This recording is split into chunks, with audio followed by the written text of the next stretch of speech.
नमस्कार। आज हम आधुनिक भारतीय इतिहास के एक बहुत ही महत्वपूर्ण अध्याय पर ध्यान केंद्रित करने वाले हैं, गांधी युग। जी। यानी 1915 से 1947 तक का समय। देखिए, ये विषय लगभग सभी प्रतियोगी परीक्षाओं के लिए बेहद जरूरी है। बिल्कुल। इस दौर को समझना मतलब भारतीय स्वतंत्रता संग्राम को समझना, और गांधी जी का योगदान तो खैर बहुत ही अहम है। हाँ, तो हमारा लक्ष्य रहेगा कि हम मुख्य तथ्यों और घटनाओं को साफ तौर पर सामने रखें जो परीक्षा में काम आ सके। एकदम सीधे उन बिंदुओं पर बात करेंगे जो पूछे जाते हैं। चलिए शुरू करते हैं। तो सबसे पहले बिल्कुल बुनियादी जानकारी, महात्मा गांधी। हाँ पूरा नाम मोहनदास करमचंद गांधी, जी। और जाने जाते हैं राष्ट्रपिता या बापू के नाम से। जन्म 2 अक्टूबर 1869, पोरबंदर, गुजरात। पिता करमचंद गांधी पोरबंदर के दीवान थे, माता पुतलीबाई। और पत्नी कस्तूरबा गांधी। 4 बेटे थे उनके, हरिलाल, मणिलाल, रामदास, देवदास गांधी। हाँ, ये नाम याद रखने चाहिए। और हाँ, एक जरूरी बात, उन्हें राष्ट्रपिता किसने कहा था, ये अक्सर पूछा जाता है। ये सुभाष चंद्र बोस ने कहा था, है ना? बिल्कुल सही, सुभाष चंद्र बोस ने। और 2 अक्टूबर को अब क्या मनाया जाता है? अंतर्राष्ट्रीय अहिंसा दिवस। जी, अंतर्राष्ट्रीय अहिंसा दिवस। संयुक्त राष्ट्र ने 2007 में इसे घोषित किया था। ये भी एक इम्पॉर्टेंट फैक्ट है। अच्छा, तो ये तो हुई उनके परिवार और जन्म की बात। शिक्षा की बात करें तो? देखिए, शुरुआती पढ़ाई तो पोरबंदर में ही हुई। अच्छा। लेकिन फिर वो उच्च शिक्षा के लिए, मतलब कानून की पढ़ाई के लिए इंग्लैंड गए, university college of London. London कब गए थे वो? 4 सितंबर 1888 को निकले थे बैरिस्टर बनने के लिए, और जून 1889 में वहां से डिग्री ली, इनर टेम्पल से। और फिर क्या वो सीधे भारत आ गए या फिर वो दक्षिण अफ्रीका वाला? नहीं, सीधा भारत नहीं। इसके बाद वो दक्षिण अफ्रीका गए 1893 में, वकालत के सिलसिले में गए थे। और वहां तो वो काफी लंबे समय तक रहे। हाँ, बहुत लंबा समय, करीब 21 साल। और ये जो दक्षिण अफ्रीका का अनुभव था ना, ये उनके जीवन के लिए बहुत बहुत निर्णायक साबित हुआ। वो जो ट्रेन वाली घटना है, वो वहीं हुई थी? जी हाँ, वहीं 1893 में पीटर मैरिट्सबर्ग रेलवे स्टेशन पर नस्लीय भेदभाव की वजह से उन्हें फर्स्ट क्लास डिब्बे से बाहर फेंक दिया गया था। इसी घटना ने शायद उन्हें वहां भारतीयों के हक के लिए लड़ने को प्रेरित किया होगा। निश्चित रूप से, वो एक तरह का वेकअप कॉल था। उन्होंने वहां भारतीयों पर हो रहे अत्याचारों के खिलाफ आवाज उठाने का फैसला किया। और उन्होंने वहां कोई संगठन भी बनाया था? हाँ, 1895 में उन्होंने नटाल इंडियन कांग्रेस की स्थापना की, भारतीयों को एकजुट करने के लिए। अच्छा, नेटाल कांग्रेस। और वो फीनिक्स फार्म, उसका भी जिक्र आता है। बिल्कुल। जून 1904 में डरबन के पास उन्होंने फीनिक्स फार्म की स्थापना की। ये एक तरह की कम्युनिटी लिविंग या आश्रम जैसी जगह थी। आत्मनिर्भरता, सादा जीवन, इन सब का प्रयोग। मतलब भारत आने से पहले ही वो इस तरह के प्रयोग कर रहे थे। जी हाँ। और सत्याग्रह का पहला प्रयोग भी उन्होंने दक्षिण अफ्रीका में ही किया था, 1906 में, एशियाई रजिस्ट्रेशन एक्ट के खिलाफ। तो भारत आने से पहले ही उनके तरीके विकसित हो रहे थे। अच्छा, उनके गुरु कौन माने जाते हैं, राजनीतिक गुरु? राजनीतिक गुरु तो गोपाल कृष्ण गोखले थे। और आध्यात्मिक गुरु मानते थे रायचंद्र भाई को, जिन्हें श्रीमद राजचंद्र भी कहते हैं। और दार्शनिक तौर पर लियो टॉल्स्टॉय से बहुत प्रभावित थे। हाँ, टॉल्स्टॉय की किताब the kingdom of God is with in you और जॉन रस्किन के अनटू दिस लास्ट का जिक्र होता है। बिल्कुल, इन किताबों ने उन्हें बहुत गहराई से प्रभावित किया। अनटू दिस लास्ट से तो इतने प्रभावित थे कि उसका गुजराती में अनुवाद भी किया, सर्वोदय नाम से। सर्वोदय यानी सबका उदय? हाँ, सबका भला, सबका विकास। ये उनके सामाजिक आर्थिक विचारों का आधार बना। तो फिर वो भारत कब लौटे? 21 साल बाद? 9 जनवरी 1915 को। और इसी दिन को अब हम प्रवासी भारतीय दिवस के रूप में मनाते हैं। हाँ, प्रवासी भारतीय दिवस। अच्छा, भारत आकर उन्होंने सीधे राजनीति शुरू कर दी? नहीं, गोखले जी ने उन्हें सलाह दी थी कि पहले 1 साल पूरे भारत का भ्रमण करो, देश को समझो। तो उन्होंने वही किया। उनकी पहली बड़ी पब्लिक अपीयरेंस कहाँ हुई थी, ये भी सवाल आता है परीक्षाओं में। हाँ, ये महत्वपूर्ण है। फरवरी 1916 में बनारस हिंदू यूनिवर्सिटी यानी BHU के उद्घाटन समारोह में। वहां उन्होंने जो भाषण दिया, उसने सबका ध्यान खींचा। और फिर भारत में पहला सत्याग्रह चंपारण का नाम आता है। बिल्कुल, 1917 बिहार का चंपारण, नील किसानों की जो समस्याएं थी, तिनकठिया सिस्टम, उसको लेकर। और ये सफल रहा? हाँ, ये सफल रहा। और इसी सत्याग्रह के दौरान रविंद्रनाथ टैगोर ने उन्हें महात्मा की उपाधि दी थी। अच्छा, ये भी इम्पोर्टेंट है कि महात्मा की उपाधि टैगोर ने दी थी चंपारण के समय। जी। फिर 1918 में 2 और महत्वपूर्ण आंदोलन हुए, अहमदाबाद और खेड़ा वाले। हाँ। पहली अहमदाबाद मिल मजदूरों का आंदोलन। यहां उन्होंने पहली बार भूख हड़ताल का प्रयोग किया, भारत में पहली बार। कितनी लंबी थी ये भूख हड़ताल? बस 3 दिन की, लेकिन मजदूरों की मांगें मनवाने में सफल रही।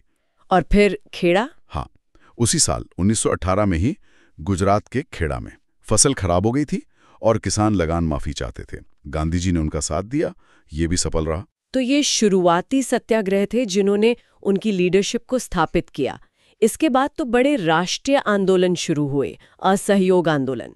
हाँ, 1920 से 1922 तक ये गांधी जी के नेतृत्व में पहला बड़ा अखिल भारतीय जन आंदोलन था। इसका मुख्य आइडिया क्या था?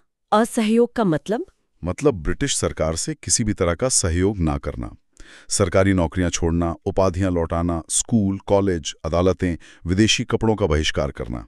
और ये अहिंसक था? हाँ, पूरी तरह से अहिंसक रहने पर जोर था। लेकिन वो चौरी चौरा वाली घटना हो गई। हाँ, फरवरी 1922 में उत्तर प्रदेश में चौरी चौरा नाम की जगह पर भीड़ ने गुस्से में आकर पुलिस थाने में आग लगा दी। कई पुलिस वाले मारे गए और गांधी जी ने आंदोलन वापस ले लिया। तुरंत वो हिंसा से बहुत दुखी हुए। उन्हें लगा कि देश अभी अहिंसा के लिए तैयार नहीं है। उन्होंने इसे अपनी हिमालयी भूल, हिमालयन ब्लंडर भी कहा। इसके बाद फिर सविनय अवज्ञा आंदोलन का दौर आया, दांडी मार्च वाला। जी, 1930s में सिविल डिसोबीडियंस मूवमेंट। इसकी शुरुआत हुई नमक कानून तोड़ने से। दांडी मार्च, वो तो बहुत फेमस है। हाँ, 12 मार्च 1930 को साबरमती आश्रम से शुरू हुई, अपने 78 अनुयायियों के साथ। कितनी दूर चले थे वो? करीब 241 मील, यानी लगभग 385 किलोमीटर। और 6 अप्रैल को दांडी पहुंचकर समंदर किनारे नमक बनाया और कानून तोड़ा। उस समय भारत के वायसराय कौन थे, ये भी पूछ लेते हैं कभी-कभी। Lord Irwin. इस आंदोलन का बहुत असर हुआ। हाँ, और इसी के बाद गांधी इरविन समझौता हुआ था शायद। बिल्कुल, 5 मार्च 1931 को। इस समझौते के तहत गांधी जी ने आंदोलन स्थगित किया और दूसरे गोलमेज सम्मेलन में जाने को तैयार हुए। वो लंदन में हुए थे ना, गोलमेज सम्मेलन? जी हाँ, लंदन में। गांधी जी ने सिर्फ दूसरे वाले में हिस्सा लिया था 1931 में। पहले और तीसरे में कांग्रेस ने भाग नहीं लिया था। और वहीं पर चर्चिल ने उन्हें वो अर्धनग्न फकीर कहा था। हाँ, विंस्टन चर्चिल ने। उनके कपड़ों को देखकर गांधी जी ने ये सादा पहनावा कब अपनाया था? ये शायद 1921 में, दक्षिण भारत में। बिल्कुल सही। 1921 में दक्षिण भारत के दौरे पर गरीबों की हालत देखकर उन्होंने सिर्फ एक धोती पहनने का फैसला किया था। अच्छा, फिर तीसरा बड़ा आंदोलन, भारत छोड़ो आंदोलन, 1942। Quit India movement. हाँ, इसका लक्ष्य साफ था, अंग्रेजों भारत छोड़ो। और करो या मरो का नारा वो इसी आंदोलन के दौरान दिया गया था। मतलब अब आजादी से कम कुछ नहीं चाहिए, इसके लिए या तो करेंगे या मरेंगे। तो ये थे बड़े आंदोलन। अब उनके विचारों और लेखन पर आते हैं। आत्मकथा तो बहुत प्रसिद्ध है, सत्य के साथ मेरे प्रयोग। हाँ, the story of my experiments with truth मूल रूप से गुजराती में लिखी गई थी। और इसका अंग्रेजी अनुवाद वो उनके सचिव महादेव देसाई ने किया था। महादेव देसाई काफी लंबे समय तक उनके साथ रहे। ये नाम भी महत्वपूर्ण है। उन्होंने कई अखबार और पत्रिकाएं भी निकाली। जी, अपने विचार लोगों तक पहुंचाने के लिए। जैसे दक्षिण अफ्रीका में इंडियन ओपिनियन, और भारत में यंग इंडिया, नवजीवन, और बाद में हरिजन। हरिजन नाम उन्होंने दलितों के लिए इस्तेमाल किया था। हाँ, वो उन्हें ईश्वर के जन मानते थे। और 1932 में उन्होंने अस्पृश्यता मिटाने के लिए हरिजन सेवक संघ की स्थापना भी की थी। एक किताब है उनकी, हिंद स्वराज, उसके बारे में भी सवाल आते हैं। हाँ, 1909 में लिखी थी। इसमें उन्होंने पश्चिमी सभ्यता की आलोचना की है और भारत के लिए स्वदेशी स्वराज का मॉडल रखा है। और ब्रिटिश संसद के बारे में भी कुछ कहा था उसमें। जी, उसमें उन्होंने ब्रिटिश संसद को बांझ और वेश्या कहा था। ये उसकी कार्यप्रणाली पर एक तीखी टिप्पणी थी। उनके मूल सिद्धांत तो सत्य और अहिंसा थे। हाँ, वो कहते थे सत्य और अहिंसा मेरे 2 फेफड़े हैं। और उनका मानना था कि जो नैतिक रूप से गलत है वो राजनीतिक रूप से कभी सही नहीं हो सकता। खादी पर भी उनका बहुत जोर था। बिल्कुल, वो खादी को आर्थिक स्वतंत्रता का प्रतीक मानते थे, गांव की आत्मनिर्भरता का साधन। अच्छा, और उन्होंने किस कानून को काला कानून कहा था? रॉलेट एक्ट को, 1919 वाला, क्योंकि उसमें बिना मुकदमे के किसी को भी गिरफ्तार करने का अधिकार दे दिया गया था। अब कुछ उपाधियों की बात कर लेते हैं।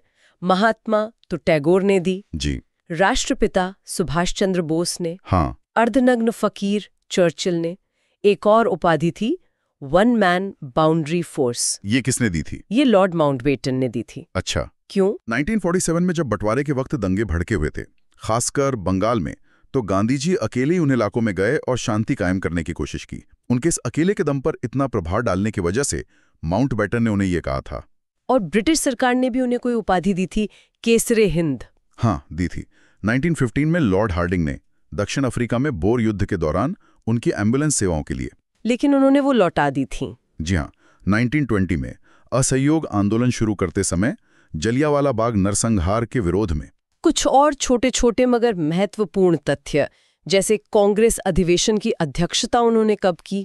सिर्फ एक बार, ये याद रखना बहुत जरूरी है, केवल एक बार 1924 में बेलगाम अधिवेशन की अध्यक्षता की थी। बेलगाम कर्नाटक में है ना? जी, कर्नाटक में मिल हुए थे। पूना पैक्ट भी बहुत महत्वपूर्ण है। हाँ, सितंबर 1932 गांधी जी और डॉक्टर बी.आर. अम्बेडकर के बीच हुआ था। ये किस बारे में था? ये दलितों के लिए अलग निर्वाचन मंडल के मुद्दे पे था। फिर समझौता हुआ कि अलग निर्वाचन मंडल नहीं होगा, लेकिन प्रांतीय विधान मंडलों में आरक्षित सीटों की संख्या बढ़ा दी जाएगी। अच्छा, उनका प्रिय भजन कौन सा था? वैष्णव जन तो तेने कहिए। इसके रचयिता कौन थे? नरसिंह मेहता, 15वीं सदी के गुजराती संत कवि। और गांधी जी का एक कथन है स्वाद को लेकर। हाँ, वो कहते थे, स्वाद का वास्तविक स्थान जीवा नहीं बल्कि मन है। टाइम मैगजीन ने उन्हें पर्सन ऑफ द ईयर कब चुना था? 1930 में। और उनके दांडी मार्च की तुलना नेपोलियन की यात्रा से किसने की? सुभाष चंद्र बोस ने, नेपोलियन की एल्बा से पेरिस वापसी की यात्रा से। जी। अच्छा, फीनिक्स फार्म की स्थापना तो हमने बात की डरबन में 1904 में। जी हाँ। और फिर गांधी जी युग का अंत। हाँ, 30 जनवरी 1948 दिल्ली के बिड़ला हाउस में प्रार्थना सभा के लिए जा रहे थे, जब नाथूराम गोडसे ने गोली मारकर उनकी हत्या कर दी। इस दिन को शहीद दिवस के रूप में मनाते हैं। जी, शहीद दिवस। उनकी समाधि राजघाट दिल्ली में है और उनकी मृत्यु पर नेहरू जी ने कहा था, हमारे जीवन से प्रकाश चला गया है।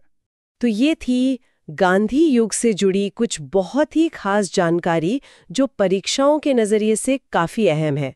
हमने उनकी जीवन, आंदोलनों, विचारों और दूसरी महत्वपूर्ण बातों को संक्षेप में देखा। हाँ, ये तथ्य निश्चित रूप से तैयारी में मददगार साबित होंगे। मुख्य बातें हैं ये सब। तो जैसा कि हमने कहा था, जाते जाते एक आसान सा सवाल आज की चर्चा से। पूछिए। महात्मा गांधी के राजनीतिक गुरु कौन थे? इस पर सोचिएगा और अपनी तैयारी जारी रखिए। विश्वसनीय स्रोतों से पढ़ते रहिए। बिल्कुल। आज के लिए इतना ही। धन्यवाद। धन्यवाद।